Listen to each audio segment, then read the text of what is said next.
先生，黄潇啊，你刚刚提的里面可能，well, I should speak English or Chinese? Better speak English. English, okay. He actually had two questions.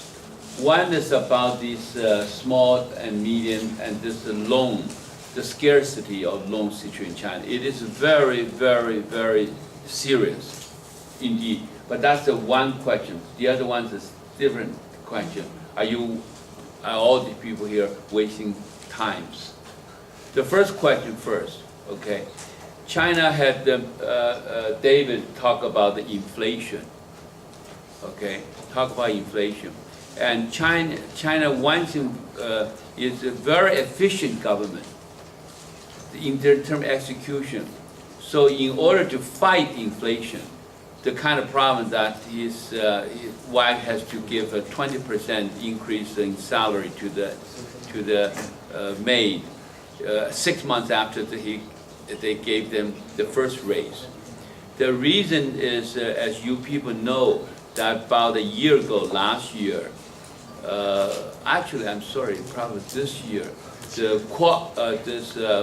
Qualcomm, Terry Guo in Shenzhen had the problem of jumping floors, suicide, 13th jump. Foxconn, yeah, Foxconn. And they had to almost overnight double the salary. Shenzhen salary for 10 years was increased about only 100%, and in the last just in few months. And that caused a great deal of inflation in China. But on the other hand, it's such a complex issue that also produced, help Chinese get into the middle class. You got a lot of workers suddenly, instead of making 900 to 1,000 RMB, they suddenly doubled to 1,800 or 2,000. That was great. That was great. But so the first problem, it is very serious right now, because government tightened the credit. So much so that no bank would loan any money to the small, especially small and medium. So today, actually, because your experience, you can probably do a great deal of business. And Sue is probably thinking, when being a perfect entrepreneur, thinking maybe there's an opportunity for her to loan money in China. Okay, so indeed, the 30%, 40%, even 50%, 60% per year kind of interest rates are being charged there. But on the other hand, I think that kind of problem has to be solved by government. It's not a easy problem to solve. But the China inflation, I think, is peaking. It's peaking. And I personally feel that will probably come down a little. But China is weird. On one hand, you have this scarcity of capital. On the other hand, the country, the government has this, how much of a foreign exchange reserve? Some $3 trillion. And the state-owned enterprises, especially those big ones, hoarding capital, they also have trillions of capital. So a lot of Zesang talk about the Shanxi, the coal owners or so, and Mongolia's coal owner. They got huge capital. So it's a weird situation. I think the Chinese government has to do something, and they have the ability to do it. So that's your first question. Second thing you're asking is, in such a competitive world, a lot of these kind of ideas, are you wasting your time? Are you wasting other people's money or so?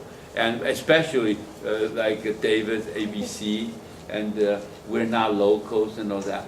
But here is my true feeling is, we are absolutely living in a globalized world. Globalized world, The situation is really rapid changing in the last 5-6 years.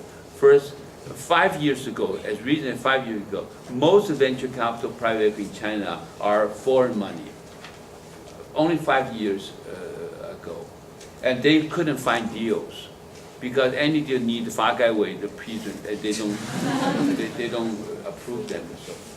But then, when they were having trouble, and Chinese renminbi came up, So all changing to raising renminbi. Okay, so the question is why I mentioned globalization. In China, you sell anything. You sell the suits, you sell any electric car, you probably have to end up competing with India in the electric car. Suits, you're going to compete, my friend David Chu, the Nautica, they're doing the same thing there. It's very competitive globally. And here, you people have the great advantage. You are gradually, when you stay in Berkeley a little longer, then your parent, your friend will consider you are nobody because you are not Chinese anymore. You eat the Burger Kings every day. And drink dark coffee. And give all your money to your girlfriend, the fiancé. So on the other hand, though, your knowledge, they have to do business globally. Okay, and that the ramen store in China has to face competition from spaghettis. Okay, and there, the fact you are a global person, you know both sides of the culture, both sides of the world can help, and has advantage there. So the first question, it is a very severe thing, but on the other hand, judging my faith in the Chinese government in the last 10, 15 years, they have solved a lot of tough problems. They will solve it. I truly believe. Let me remind you people, you're so young, so you may not. Back in 2004 and 2005, all the top 5 banks in China in the category of bankrupt. If you look at the NPL, they're all bankrupt as recent as 2005. But then Chinese government was able, during a relative short time, like 2 to 3 years time, first carve out Boli, NPL Boli. They inject only $45 billion US. They sold the 10% of the 5 count. Take your pick, any one of them, just $3 billion for 10%. So if you want 5%, it's $1.5 billion. So Bank of America, Temasek, and Citicorp, everybody go in there.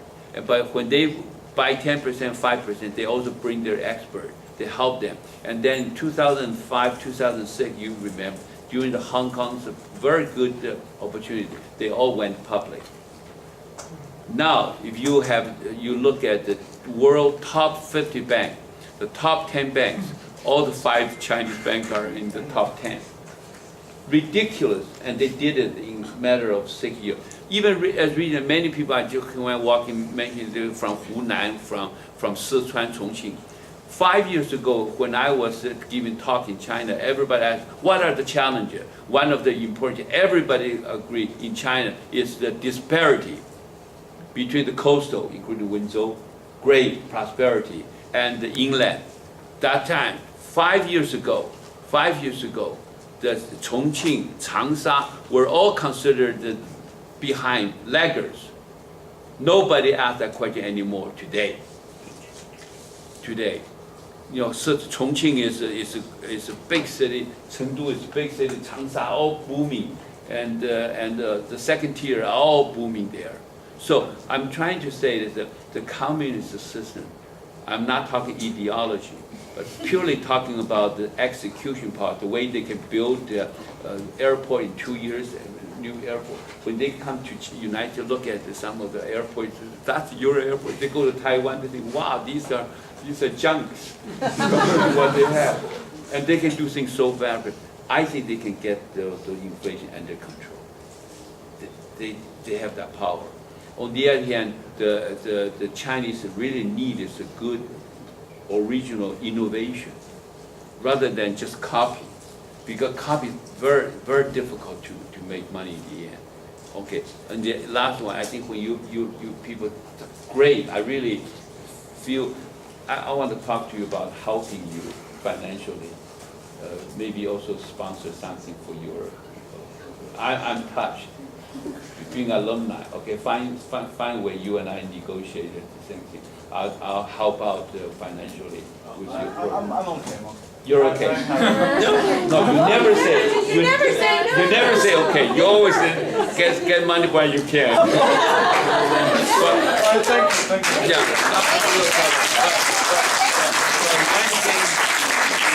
One thing you need to talk about is competition.